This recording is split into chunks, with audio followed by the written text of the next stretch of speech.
Hey, what up? This is Zach Guilford from Midnight Mass, and you're listening to one of my favorite podcasts, Pop Culture Pastor. Pop Culture Pastor.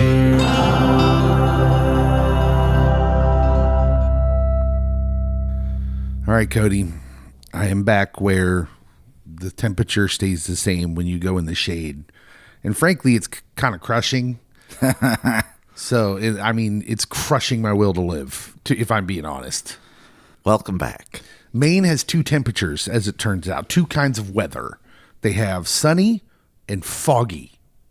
And that's about it. That I could probably manage. And when the cloud goes in front of the sun, the temperature drops 15 degrees. No lie. It's amazing. That doesn't happen here. No, not so much. It's always hot and stuffy here no matter what. This is going to be a little bit different episode for everybody because of that, because I'm literally just back in from vacation. On the last night we were in Maine, I saw Supergirl. I'm familiar with that movie. Yeah, and so we're going to review that, but this is not going to be a normal episode. I'm not going to edit this, so this is just going to be like a live conversation in a manner of speaking. I'm going to have to be on my A game. Yeah, I know that's weird. Something's, Any rate, we're going to talk about it. It's going to be kind of a free-flowing conversation. We're going to try and do the things we always do, but it's going to be shorter. I'm just going to let you know that's going to be a shorter episode. Not if I have anything to say about it. So we'll just jump right into it. My daughter and I went to see Supergirl in Bangor, Maine. King of the road country. Yeah, they have one movie theater in Bangor, which I was kind of surprised about. And it was a nice theater, way nicer seats than ours. It was very comfy. They had the power seats and everything. But yeah, I went in, we saw the movie. I think we both liked it. I don't think either one of us thought it was a perfect movie, but it was an enjoyable way to spend the late afternoon matinee. And I don't know, we'll save the heavier discussion of, so James Gunn's DC. Is this going to be a thing or no? We'll save that for a little while. Cody, what were your feelings as you were walking out of the theater? My feelings were the same as my feelings were after watching the first Captain America movie. Oh, that's a weird comp. That's a weird comp. It's not, because in my head, I'm comparing this initial set of movies to MCU Phase 1. Okay. And so that was probably the peak of Phase 1 for me. And so you Captain America, the first Avenger, was your favorite Phase 1 movie? Solo. I should say, like the Avengers. Oh, right. Yeah. You're having a whole bunch of people, and then it's like, oh, hey, we're all teaming up finally. Okay. But we weren't teaming up so much in this movie. Lobo was just kind of around. No, and I enjoyed the source material. So, like, going into this, I had expectations, and it at least met my expectations. The only negative thing I had to say about my viewing experience was I was in a movie theater where the air conditioner was squeaking throughout the whole movie. But evidently in Toy Story 5, which was right across the hallway, there was no air conditioning. So I don't know what was worse. Our poor theater here in this town. Oh, my goodness. I'm praying for it. So loosely adapted. Yes. Supergirl, Woman of Tomorrow. No flying horses. Yeah, loosely adapted. What was your feeling of that? Because I know you like the original source material. Really enjoyed it. And there is a very large discussion happening online about the looseness of the adaptation, what parts some people wish they would have stuck closer to, what parts they could have went more away from. What was your feeling on it? This was probably the best path to get the most people. I don't know if the general viewing audience has the attention span, focus, and maybe knowledge of like how comic books operate for them to be like, oh, we're going to go planet hopping all over these random spots, and then have these flying horses that I talked about, and have scenes where we flash forward like 90 years and she hasn't aged, and Ruthie is now an old lady.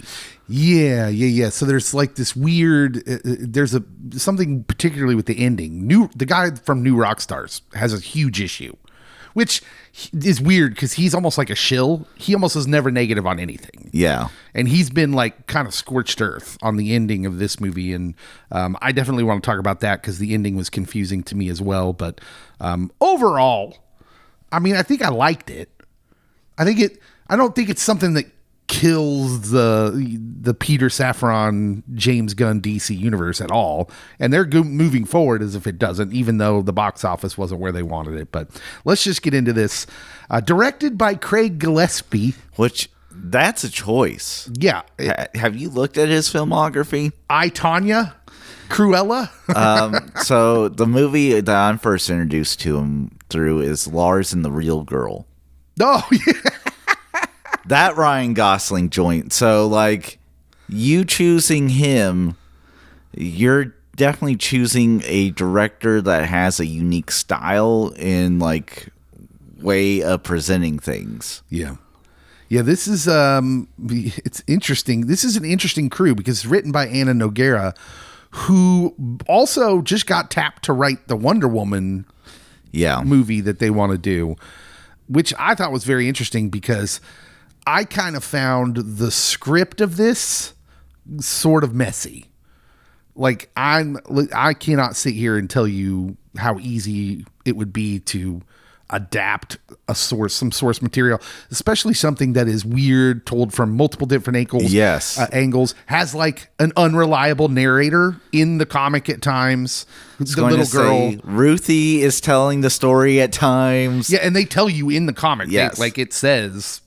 The Supergirl like says she's an unreliable narrator, and that has to do with the ending as well, and we'll get there. But yeah, it's written by Ana Nogueira, based on, of course, the comic book we've told you about, written by Tom King. Supergirl, Woman of Tomorrow. Milly Alcock as Kara Zor-El, Eve Ridley as Ruthie, Matthias Schoenaerts as Krem, and Jason Momoa as Lobo. Then you had David Krumholtz and Emily Beecham in limited roles as her parents in flashback scenes. And of course, David Cornsweet appearing as Superman. And he's just as charming as ever. Yeah, honestly, it could have used more. Could have used more of him. I thought, just to give you a preview of where I'm going to go, I thought Milly Alcock was great. She played that role in the vein of how Supergirl, Woman of Tomorrow is written very well. Yeah. I think if they were going to change the story, to give you a little preview of my What's Not Good segment, they needed more charisma from elsewhere on the screen at times. I feel like that Milly has to carry much of this movie, which is, she does an admirable job. But I just feel like even then it needed more. She needed someone to bounce off of at times. And the villain is he's very one-dimensional. Yeah. And like, I think the threatening part of the villains is there. Like, you feel as a viewer, oh man, these are threatening guys. But I feel like it just needed more. It could have used more Lobo, could have used anything. Just put more charisma on the screen with her. But let's get into that. The box office opened to about 38 million domestic, 68 million globally. Second place behind Toy Story 5 in its second weekend. So it comes in under the 47 to 50 million the studio is projecting. I have a couple thoughts with that. The first one being... So do the Snyder Bros. Well, yes. First one being any movie coming out against Toy Story 5 right now, probably not going to hit its mark. Yeah, it's doing gangbusters. And like, it's hitting all the nostalgia buttons for millennials. Kids love the Toy Story movies, and grandparents will take their grandkids to the movie, so it's getting a large swath of people. Supergirl maybe is like Ant-Man within the DC universe, that it's not one of the Trinity, and then it's not the next tier. Yeah. And Cody's talking just from a comic book Yes. standpoint. Once you add in that Paul Rudd is a draw himself as an actor, and Milly Alcock is a newcomer. Yeah, like unless you just really loved the first 2 episodes of House of the Dragon or whatever, or is she in Game of Thrones? It was House of the Dragon. Yeah, if you just loved the early episodes of House of the Dragon, then I guess you are all in on this, but otherwise, she's still new to you. Still one of the weirder things, I think. Like, I understand why they moved up her age. Her character moves up in age in that show. Mm-hmm. But, like, the actress they got doesn't appear to be all that much older than Milly Alcock, in my opinion. Maybe she looks a little older, I suppose. All that was weird to me. It happens. It's around 57% on Rotten Tomatoes. Cinema score B-. Superman got an A- just for comparison's sakes. So the pattern in nearly every review, Cody, is the same. It's mixed, near universal praise for Milly. But Variety went viral with their review of it saying, quote, "It's the worst script I can remember." Then they haven't been watching movies recently. It was very strange. Like, you don't usually see, like, of course, Variety gives things negative reviews. Yes. But to be like one of the main trades and to go so heavy on that was very weird to me. I thought it was weird, and it speaks to, like, I wonder, this is just hypothetical, but I wonder if Gunn's shtick, and by shtick I mean his, like, social media presence and the way he handles himself, and the appearance of the thin skin he can have sometimes, where he's constantly, like, online defending things. I wonder if that shtick doesn't sit well with some people in the Hollywood I area. also wonder if because he breaks things without having the press actually be present, that he's like, I'm just going to share this on X and Instagram and TikTok, and it's going to go directly from me to the people instead of, well, in an interview with Variety, James Gunn reveals. And so I wonder if it's part of that. Also, if it's a darned if you do, darned if you don't, right? Yeah. We ask them to use social media to be more real.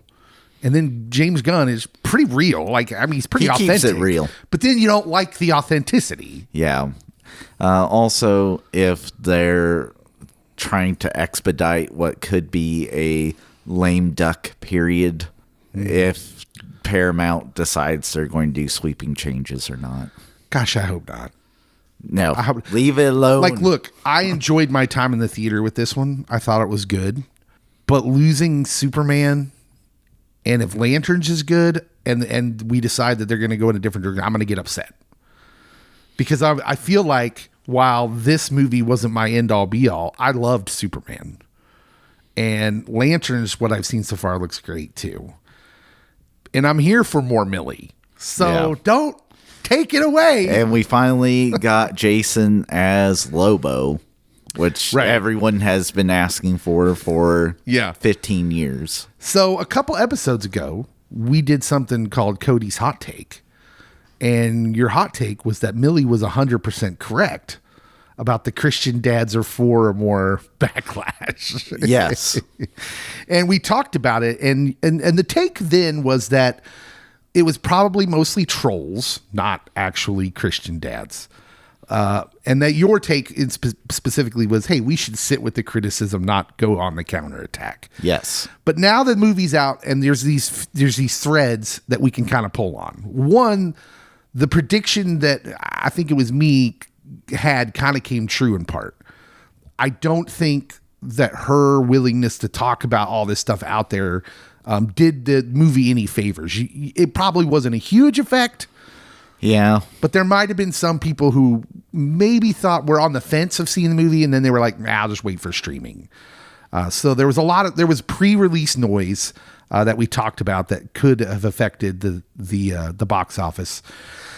The Milly Alcock is great anyway theory. We both defended her before seeing a single minute of this movie, and I think that plays out. We were right about that. She's great. Mm-hmm. I think she's a good actress. I think she's going to have a long career. But she was wonderful in the film. And is it worth the fight question, the trolling, the discourse, the Snyder Bros, all of that? How are they still around? And even now, like, you look at the discourse about this movie, and it's you either have to believe it's the best thing ever or the worst thing ever, and it's neither of those things.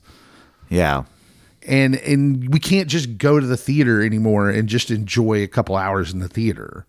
Like, when it comes to DC. Yeah.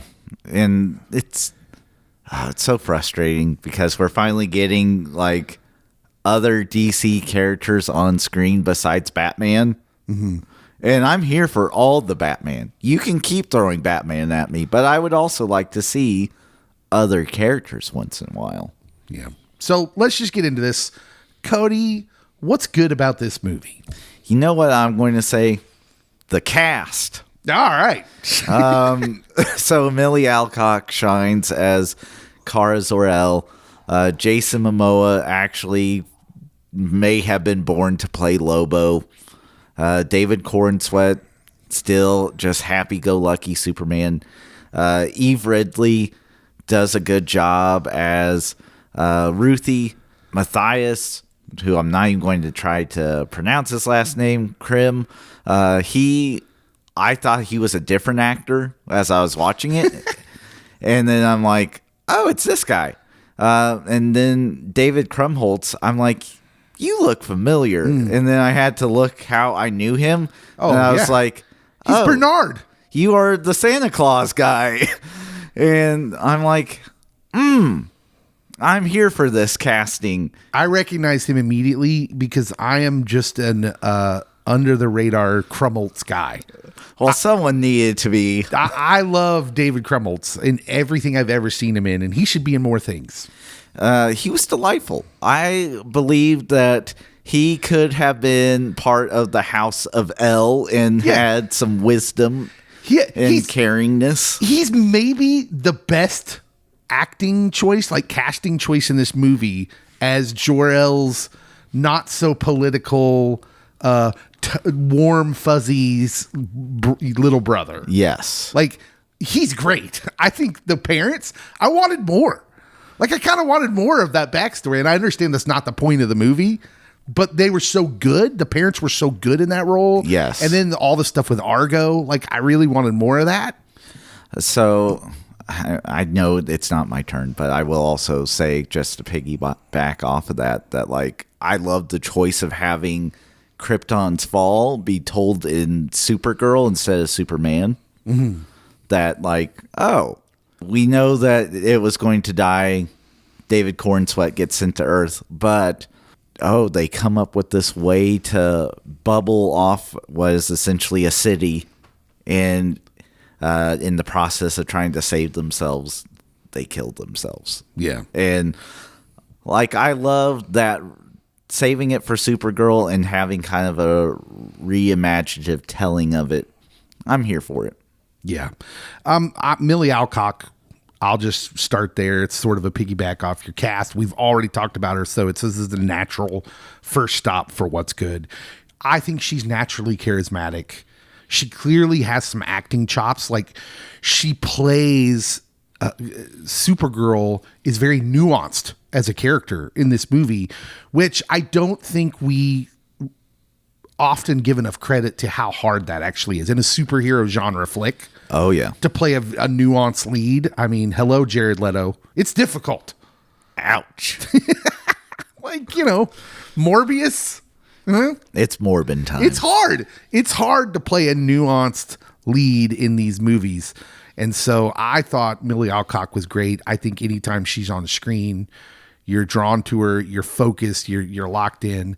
And I think she's going to be around for a while. Like, I think she's that good of an actress. So the next thing is, I really enjoyed the hitting on heavy emotions of grief, trauma response. How does that affect people? And it's going to affect people differently. And at different points, they might come around to a similar path as someone else, but, like, it might take a while. And so you have Milly Alcock's Supergirl, having lived years now with the knowledge of like, oh, both of my parents are dead. Krypton no longer exists, and all I have is my cousin who is a complete dweeb. And then you have Ruthie, who's like, my brother was trying to jump scare me and then triggered everyone dying. That was wild, by the way. That was. I was like, brother, I mean, could you not tell something was not right? Nope. The whole time I'm like, yeah, something's going on, bro. I thought he was going to jump out and try to be the hero. But instead he jumps out and does the jump scare thing. And I'm like, the heck are you doing, man? Read the room. Nope. Yeah, I mean, the bones of this movie, the frame of the story and what you're starting off with, the conflict is, maybe what you say. Yeah. Like you got your characters and there's usually a conflict. Well, you have 3 conflicts here that this story starts off with, which is wonderful. I love the Supergirl thrust into the young girl's revenge story while she's dealing with her own grief and loss. So she's not mature and ready to like handle hers very well. And all of a sudden she's thrust into a mentor role that she didn't ask for. Yeah. And to try and protect this young girl and kind of walk with her through her grief. So there's that conflict. There's the conflict between the blind optimism of Superman and her stark cynicism. I love the opposite nature of that and how they can bounce off each other. I think that's great. And I think it's great that they don't overdo it in this movie. Yeah. You get references to it. You get brief conversations with the cousin, but they don't really dwell there long because clearly that's going to come up in the future, I would guess. And then you have the conflict between a maturing Supergirl who can teach a young Ruthie that revenge won't stop grief. This idea of giving mercy to an enemy who shows no mercy is a fantastic basis for a story that really should hit. So I just think like the setup of the story itself, where you have these kind of like 3 areas of conflict that you can just build on. I think the foundation of this story, this movie is wonderful. Like, it's a great starting point. The execution we can talk about. Also, you have the storyline of, well, Krim and his gang is like the worst of, we're going to kidnap girls. Right. And then you have, they harmed a dog. Oh, I felt that one. The old James Gunn right there, man. It's always the animal violence. Oh, I having read the comic book, I saw it coming, but yeah. So anything else good for you in this movie, Cody? I'm out there on an island by myself on this one because I've seen this brought up multiple times, but honestly, I like the music choice. Yeah. Well, again, it's hard to know whether it's just trolls, Snyder Bro trolls, because a lot of people were mad at the needle drop when Supergirl goes ham. Yep. And I don't know. I didn't think one way or the other about it. It wasn't like the Guardians 3 needle drop. No, but I also didn't need it to be the Guardians 3 needle drop. Well, I didn't need any of the movie to be Guardians 3, and most of the movie looks like Guardians 3. We will agree to disagree. That's fine. We can. We've already talked about this because I mentioned this from the trailer, and I don't think I was wrong. The look of this movie, it looks like a Guardians movie throughout. I thought it looked like Blade Runner. Well, if you mean by you couldn't see anything because it was so stinking dark. It looked like Blade Runner. Meet Space Odyssey. But yeah, I thought the needle drop thing was a weird thing to complain about. And it's not like the Superman needle drops were just as odd. Oh, yeah. Like, no one knew the I'm a Punk Rocker song until that movie came out, unless you were Iggy Pop's #1 fan. If you'd have known before Superman came out, without knowing what the story was going to be about, that the last needle drop of the film was I'm a Punk Rocker by Iggy Pop and whoever he did that with, yeah, you'd have been like, that seems awfully strange. Very. But I mean, once you see the movie, it works. You understand why it's there. And I love the original In the Middle by Jimmy Eats World, but like having it be a female version without a lot of bombastic music, like, oh no, it worked. And it fit her character arc, I thought. Yeah, that was a great song choice. And I feel like James Gunn is good at that sort of thing. Because the director said he messed around with 65 songs and finally asked James Gunn what he would recommend. And so James Gunn was the one that recommended that one. Yeah, it was good. That was a great song choice. Anything else in what's good about the movie? I will save it. Okay, let's do what's bad. I'll let you go first. What's bad about the movie? I mean, the pacing at times feels weird, but like if you've read the comic book, the pacing in it, I'm like, is this happening the next day or is this happening like 6 months from now? Like, we've said this a lot recently too. Seems like all the movies we reviewed, this comes up. Yes, but like it wasn't take me out of the movie experience. It was just like, okay, like we're on to this now. And like this seems to be going really fast. And then this is like we're really slowed way, way, way down. And then we're at like medium speed. And I don't know. It just felt a little off at times. Yeah. When I say it's like a Guardians movie, I'm not directly insulting it because it would probably be safer to say it's a James Gunn movie, even though it's Craig Gillespie. But James Gunn's fingerprints are all over this. The needle drops, the feeling of the movie, the space, the way space looks, the way the planets look. It all reeks of James Gunn. And I think the pacing, when I say it needed more charisma around Milly, that's what I mean, is like maybe Gunn's style, maybe the style of movie you're getting, which I think even if you say it doesn't look like Guardians, you have to agree that the style of the movie resembles the style of Guardians, where we're on this adventure in space, we're planet hopping, we're going to different places, there's needle drops, there's music, there's animal violence in the fields with the animals.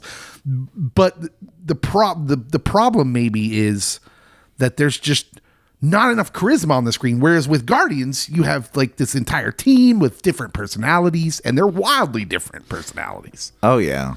And I just think maybe that putting this all basically on one character, because you're not going to have the kid carry the movie. She's supposed to be, a kid.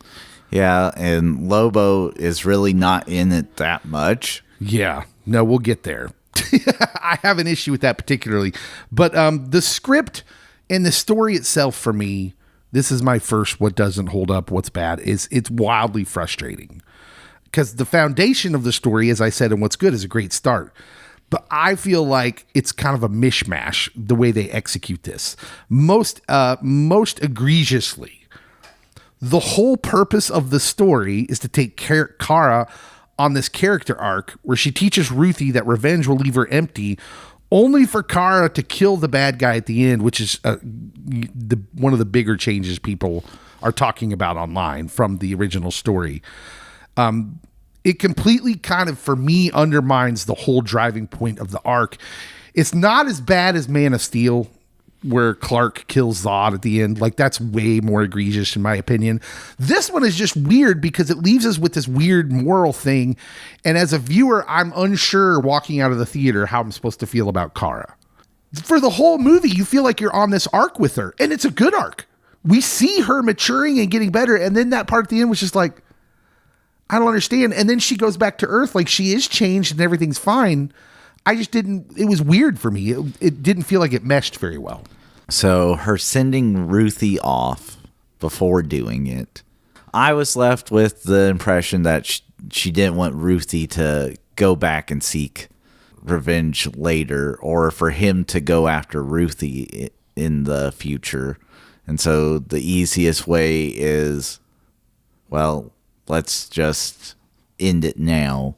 But also, so when you differ from the story so drastically that Supergirl's already established, she's not like an up and comer, and she's not like just really young either. Like, she would know, like, oh, I can take him to this galactic jail, or I can use this triangle thing from the first Superman movie that they kept Zod in during the Christopher Reeve one. That would be the Phantom Zone. Yes, but it like, it's hula hoops and then pieces of glass. Let's bring back the hula hoops. Yes, like, I could use that, but no. I mean, she's freshly to Earth, and like, yeah, she hasn't been doing this really. Yeah, I mean, so like, I'm hoping that gets flushed out at a later point, why we went the route we did, and like, how inexperienced is she actually. Yeah, like I said, my enjoyment of the movie is what it is. Like, I enjoyed my time in the theater, but I do think there were choices made in this movie, and it seems like whenever the choice is to move away from the source material, it opens up a whole handful of other questions for me that I don't really feel like serve the movie as well. And I'm not like, listen, I know you can't straight up adapt it. That's not ever how it works, and you can't really do that with a comic book. But it just seems like a lot of the choices that they made difference wise don't work out in the best way possible. But what else is bad for you? When you make villains that are just inherently evil, which these ones are, and within comic books, that's not a far stretch thing. No, that happens all the time. I think the villains as presented were fine. Yes, but it almost aligns too well with kind of the political atmosphere that we are in currently. And especially if you are someone that is following the Epstein stuff, that like, okay, now are you telling this story and presenting these people because you have a political bent or not? Even though as a comic book guy, I can say, no, that they're not doing that because of that, because this is kind of how it's presented in the story. And well, like, to the outside normal non-comic book reading person, you have questions, and that might also influence whether you go watch this movie or not. Having that choice of them being just like this type of person, or alien race, it definitely was going to probably draw back on who was going to watch this, and especially since they're all just men. Yeah, and which brings up again the killing him at the end. At no time do you get the feeling that this isn't an organization that he's a part of, this grouping of these weird aliens that are engaged in alien trafficking, if you will. Yep. At no time do you get the feeling like, oh, if you cut off the head, another one will sprout up. Like, these they're just going to keep on doing what they're doing. So what does killing this guy actually do other than just really just satisfy a need for vengeance, which is what it feels like? And like, I don't know. That's where it gets muddy for me, because you made them. I wish, I'm going to have a specific gripe for Krem. I thought the actor did fine for what he was asked to do.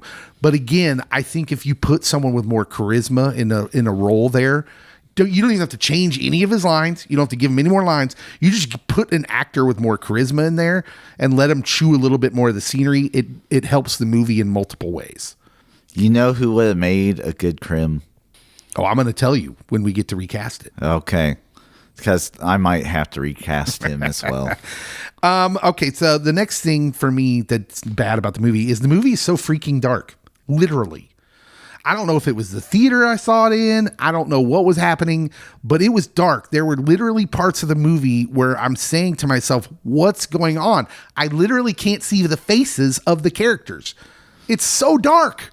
What were they doing, Cody? It might have been the theater you were in, but also, like, I assume that it has a much darker tone because of the darkness that she's carrying around. Well, and the parts of the world, the universe she's in. Yes. I get it. Although I will say I did enjoy the planet with the two suns, the green and the yellow. Yeah. That was excellent. Yeah, that actually worked really well. That did. I could see her face, so it was good. I could see the acting going on. That's always helpful. Could see the dark veins popping up. I'm like, oh no, she's dying. Yeah. Do you have anything else that's bad? No. Okay, I will run through. I got a couple more. Lobo. Let's talk about Lobo. Hey, that guy. Jason Momoa, as you said, born to play Lobo. Okay? Yep.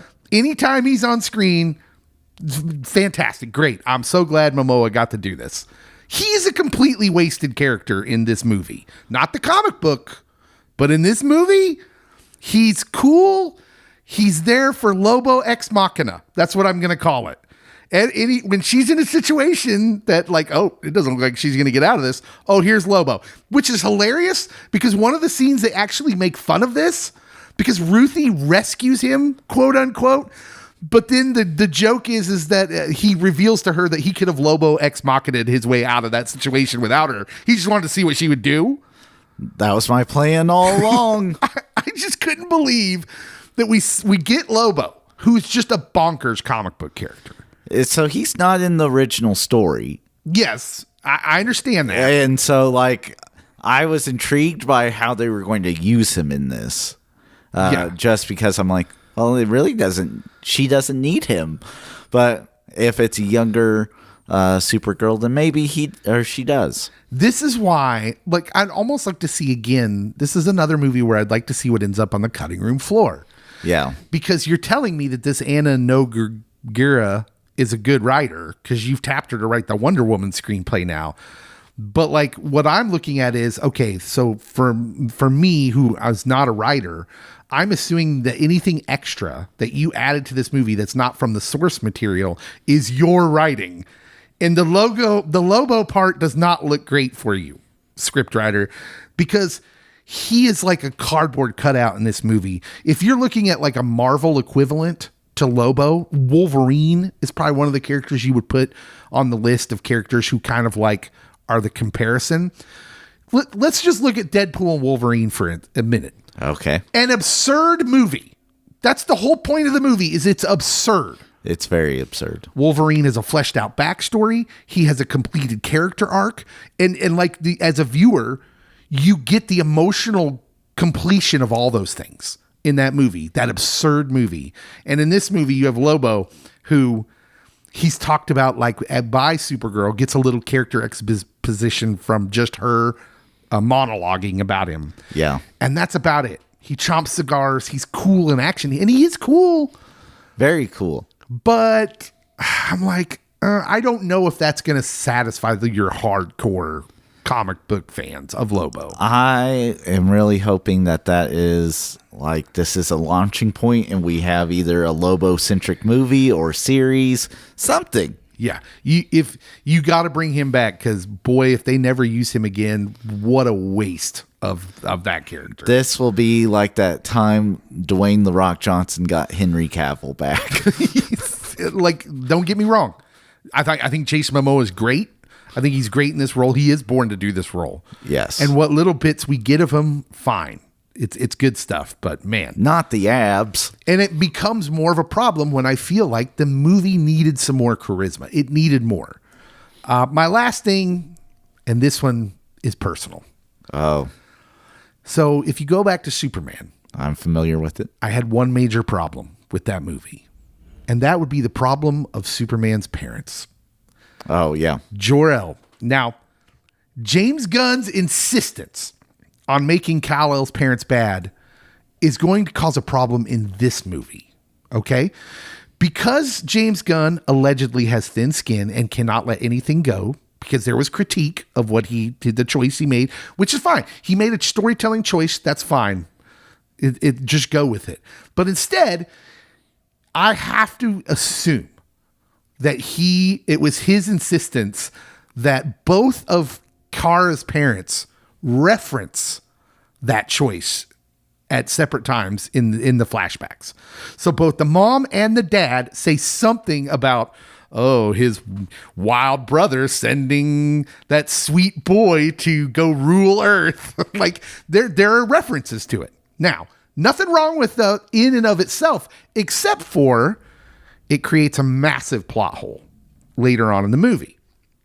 Because when you ham-fistedly have both Kara's parents reference it, sending his son to conquer, in desperation, when Kara's dad is sending her to Earth to avoid death, he doesn't mention at all that, oh, by the way, you might be meeting a despotic Kryptonian god there. He says, you're going to go hang out with your cousin. He's just like, just be good. Be good. Nothing? You wouldn't give her a heads up at all that, like, oh, by the way, this might be happening there. Well, he also might be thinking he was sent as a baby. Maybe he didn't get uplifted. He would have no idea what's going on. Yeah. Wouldn't you prepare your upper teenage daughter for any and all possibilities? Like, the whole point of sending her off this is like she's grown now. She's not like Kal-El. Yeah.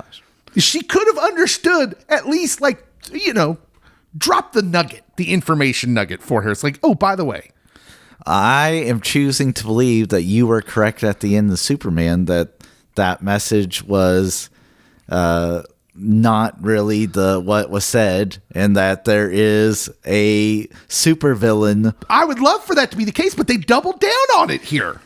They doubled down on sending him off. They didn't say that he was going to create a master race or species that will carry on the harem, lineage. The super harem. So they didn't reference that specific aspect. So your theory still has some legs that it can potentially sprout and run off. I hope so, because that drop in the movie was rough for me. And then I didn't have a problem with the dropping in. I was like, oh, okay, so he's confirming.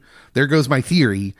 I felt like he confirmed it. But then later on when he sends her off, I'm just like, bro, little heads up would have been good. Throughout the flashback scenes, I honestly was thinking Dave's theory is going to be right. I hope so. I hope I'm just reading that wrong. Let's do recast it. Who are you recasting? Or do you want me to go first? I'll let you go first. Okay. So the movie is short on charisma outside Kara. Lobo's barely in it. Krem doesn't really carry that in any way. They're more menacing as a group. And he's just kind of the leader of the moment. The whole film rests on one person. I'm bringing in Tom Hardy to play Krem. Just his presence brings more of a danger and watchability, even under the prosthetics and a weird voice. He's done that before. But it gives Milly Alcock something real and to bounce off of and push against. It just raises the whole charisma floor. That's the kind of thing. And there might be a half dozen other choices you could have gone with here. I just think it would have done the movie really well to have a recognizable lead in the villain role. And this is something we keep talking about too, is this seems to be a pattern lately where the villain gets short shrift in the movies, in some of the movies we've reviewed recently. So I'm going Tom Hardy. So my lazy casting would be Mads Mikkelsen. That's like the one everyone goes with. Yeah, that would be my lazy casting. Tom Hardy. But if I'm going to push the envelope a little bit, and this isn't as recognizable as it might have been like maybe 5 or 10 years ago, but he plays unhinged and like pillaging dude well. Travis Fimmel, who plays Ragnar in Vikings. Oh, okay, series. I've never seen that. Like his character arc's bananas, but he can chew up scenery by himself. There's chunks of the show where he's either just with a small group of people or he's like talking to himself because he's going insane. But no, I think he would have been good. And then you would have been like, okay, so we don't have to break the bank, but this guy has at least some like pedigree in people that are diehard Vikings fans, which there were back in the day. You would get those. Yeah, so there's just choices where I think it benefits the entire movie, because I don't know this guy, but I'm take your word for it. If you have a leader who's more charismatic, like Lobo's not even looking for him. Yeah. He's looking for one of the side dudes. He is. He's just there. Like every choice you make about this movie presents them as just an organization, which makes the ending weird, where she kills Krem. And that, like, there's no real closure here except for vengeance, because that organization is going to continue on because you made that leader just like all the other ones. Yes, the organization will continue. Although I didn't see any personal vindication for her. You read it as she's just saving her the trauma. Yeah, I read it as this is for Ruthie. We're moving on. And that's fine. Closing the book on this part of her life. Yeah, if that's the way we read the movie, I would love to hear them talk about it. The people who made the movie, and they're probably biding their time before they get real in depth, but maybe they will enlighten us on exactly what you're thinking in that moment. Or is he even really dead? I think he's pretty dead. Deeper themes, Cody, I know you might have some. Like I said, I think the revenge thing and the mercy thing doesn't work out because of I was already leaning towards the obvious one, but then when the end of the movie happens, I'm like, well, I don't think I'm going to go that way. I am going to go with Kara isolates in her grief. She's attempting to isolate herself in response to her grief, but it's often connection that gets us out of it. Mm-hmm. And I think that's a very interesting part of the movie, that the real lesson of this is by the end, by taking in the plight of Ruthie, by working with Lobo, however limited it might be, and doing all these things, Kara realizes that the real undercutting theme of the movie now is she understands her need for people in her life, that she can't just isolate and ride out her grief.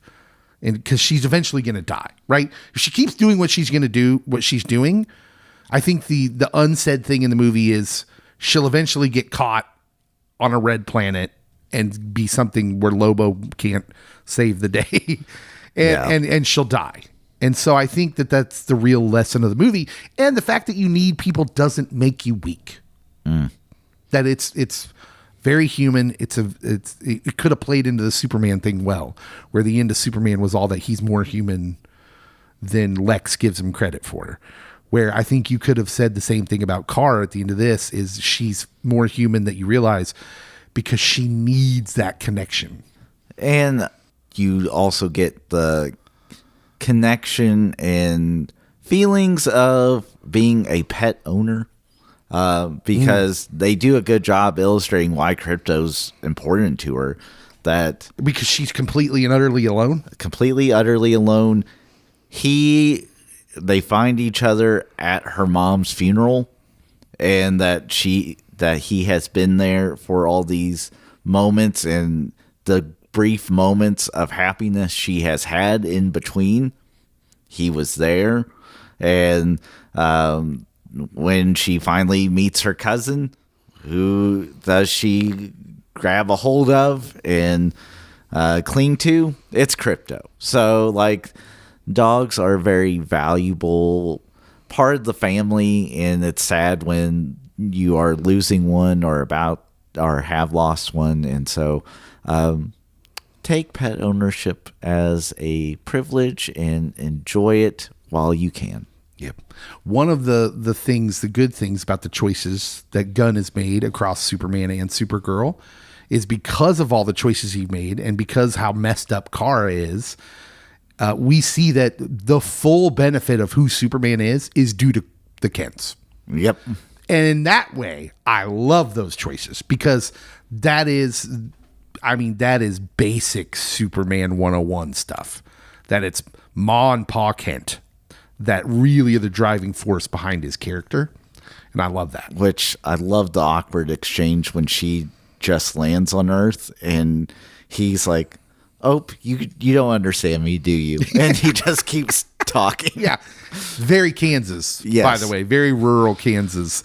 There's a saying here that's like, you say goodbye and you're still talking an hour later. Exactly. That's the sort of thing that happens here. Cody, who's your winner of the movie? It will be Milly Alcock. She does a phenomenal job, and I think that if you actually watch the movie, which I know that there's people that are up in arms whether they will or won't, that you'll see that she shines in this role that demands her to be crude, rude, off-putting at times, demands her to be heartbroken, devastated at times, demands her to show grace and empathy at times, and at times she gets to laugh. And so, like, you get the full gambit of emotions and human experience through this character, and there's never a scene where, like, she's trying to do something you're like, oof, this doesn't work. Yeah. I hope you're right, for what it's worth. I hope she ends up being the winner of this movie. I am sad to say that I think the winner of this movie might be Snyder Bros. Because, first of all, let me tell you, it's unfair. All of this is going to be unfair. But every time a Gunn DC project disappoints in this run, they're going to have to deal with this. It's just ammo for the social media influencer troll junk. And DC's first box office letdown under Gunn is a big piece of ammunition. So I think they're going to win because I don't see that, like, we're about to hit a run where there's a big movie coming out every week here in the month of July. And so I don't know. It's going to have to make all of its money back probably on streaming. Like, it's going to have to do numbers on streaming for it to feel like not a failure. It's very unfair, though, because there's a dozen causes for this soft opening. Toy Story 5, post-COVID theater going is just different. Inflation across all aspects of life. Your paycheck is not as spacious as it might have been. So don't get me wrong. I think it's completely unfair, but the winner of the movie is going to be the people who can, the insufferable people online who are going to use this as ammunition to say James Gunn is a hack. He doesn't know what he's doing, blah, blah, blah. And honestly, I think if they made a better movie, it all feels rushed to me. It feels just so rushed, the movie does. And the script, can we just talk about something Gunn said for a minute? He said this, Cody. That's the advantage we'll have here over other places. And when he was directly referring to Marvel, is that we will not start filming a single frame until we have a script we've approved and think of. And this script, even by your admission, had issues. The pacing's weird. I don't know if that's a script. I could say that might be the directing. And that could be true. Because I do think that I actually like the script, but I know just because of what the script material's about it being a superhero that's a female, which has traditionally stunk at the box office. Mm-hmm. Marvel, anytime they've had female superheroes, Captain Marvel did meh. Black Widow tanked, but it was during COVID. It was like literally the first one during COVID. Yes. So, and then you had the Marvels, and it just either it is the viewing audience doesn't like it, or the backlash from trolls makes it so toxic that people don't want to go watch it. But then you also factor in, like, we're dealing with an all-male race that is trafficking people, then it becomes a little too close to political stuff here. And so I think that, again, there's a lot of things that are going on that it's not going to do well. I just have to correct one thing. Captain Marvel made a billy. It was not meh. It made $1 billion. Did it? Yes. It made $1.13 billion. But you're talking about the peak of the MCU there. Like, that's when Marvel movies came out and they just did gangbusters. Oh, domestically, 426. Yeah. It made $1 billion. Globally. Yes. Which this is potentially on pace to still make back its money, which would be good. I want to read a review that I think might be beneficial for Okay. the listener. Hideo Kojima said, I saw Supergirl in IMAX. It wasn't a superhero movie, quotes, about saving the Earth through self-sacrifice as justice confronts evil. It was a coming-of-age story about saving oneself, Kara, as she struggles with her own trauma. Structurally, it feels like Mad Max Fury Road, where everyone is driven purely by survival instinct beyond notions of good and evil, and maybe more like the good, the bad, and the ugly, where heroes, villains, and scoundrels all converge. Yeah. And so, like, I also don't know if that's the place that we're at as a viewing audience that we can appreciate something like that. We are in a unique time that there's things that I'm like, this should be doing gangbusters. It's not. The horror genre is just consistently pumping out moneymaker after moneymaker after moneymaker in the big box office studio projects. It's 50-50. I don't know. We could be near the end of theatrical runs, and I might be actually okay with it because I also am tired of bad theater experiences. Because the audience that views these movies now are also like not as respectful as we were when the 90s or the aughts, that we just sat and watched a movie. We now have people talking over it, got people going up and down 1,000 times. Yeah, it's more comfortable at home. Yeah, if I'm being honest, if I knew nothing about either this movie or Captain Marvel and I watched them back to back, I would probably be left with, similar. Quality is similar to me. I actually think Supergirl has a better emotional through line in the movie till the end. I feel like that kind of muddies it a little bit, but I think it's better in that aspect because I didn't think Captain Marvel was that great of a movie, even though I did enjoy Captain Marvel. I enjoyed it. I never want to give people the wrong idea. Like, I'm trying to be a movie critique. I'm trying to critique the movie, but that I will tell you, if I enjoyed myself, and I enjoyed myself watching this movie. Who's your loser of this movie? I'm hoping that it is Variety and other journalistic outtakes, because now you are getting people commenting on whether Rotten Tomatoes is good, especially the critical score, because like someone finally brought up that like, oh, if it's at a 57%, you have a better than 50-50 chance of seeing a good movie. That it doesn't mean that it's necessarily awful if 43% doesn't like the movie.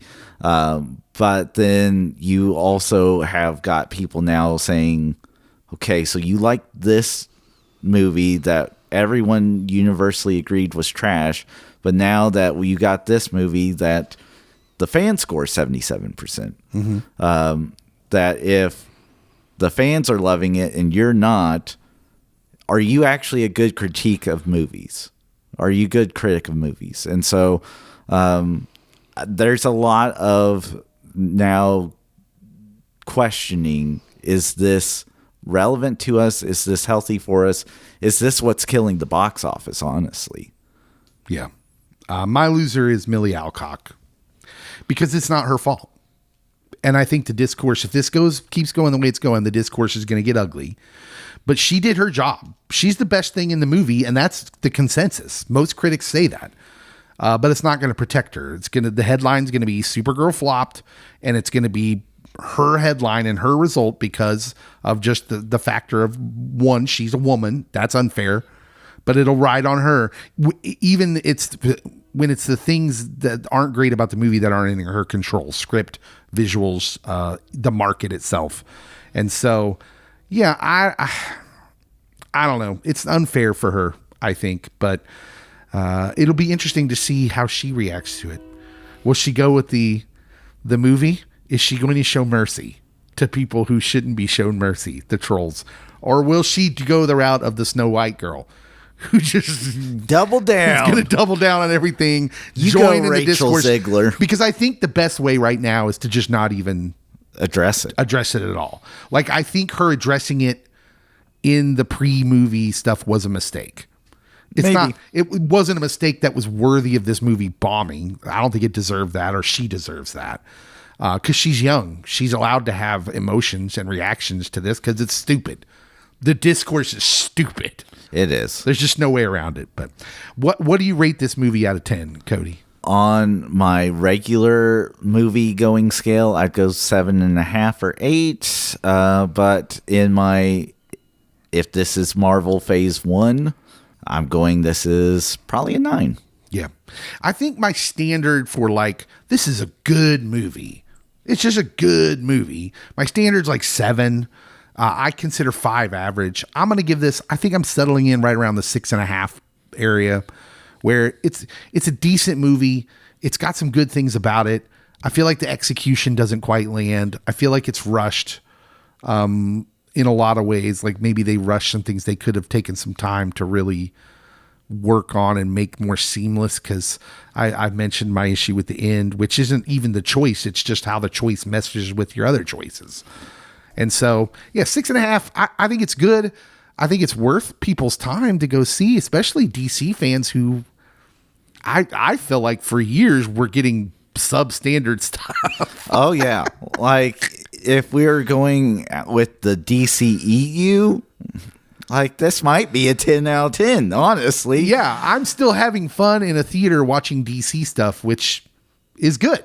That's good. But 6.5, that's where I'm at. My wife had a hot take with this movie. Okay. So she watched it, and at the end of it, she's like, I liked it better than Superman. Some people have said that. And I'm like, I am a little shocked you said it, but I'm not super shocked. It's in a similar vein for me. Now, I prefer the character of Superman to Supergirl, but that's just how I grew up. That, like, oh, the big Trinity. You follow those people, and then all their other side characters are just a notch below. So She's very, I mean, the one thing they do well is they make Supergirl interesting. yes, Which, like, look, I grew up during the Helen Slater Supergirl movie. The Supergirl was not interesting in that movie. That wasn't the point of the movie. It wasn't like this amazing plot, complex, nuanced characters. No. It holds a special place in my heart, but it was trash. spoilers. So yeah, you get a good Supergirl movie. Is it great? No, probably not, but it's worth watching and it's worth enjoying. Yes, go enjoy it. What'd you guys think of Supergirl? Let us know on the social media post for this. It'll be out later today. We're recording this Monday morning. I got to get it out there. Yep. So yeah, let us know. Make sure and share it and share us as we continue to grow, and we'll see you next week.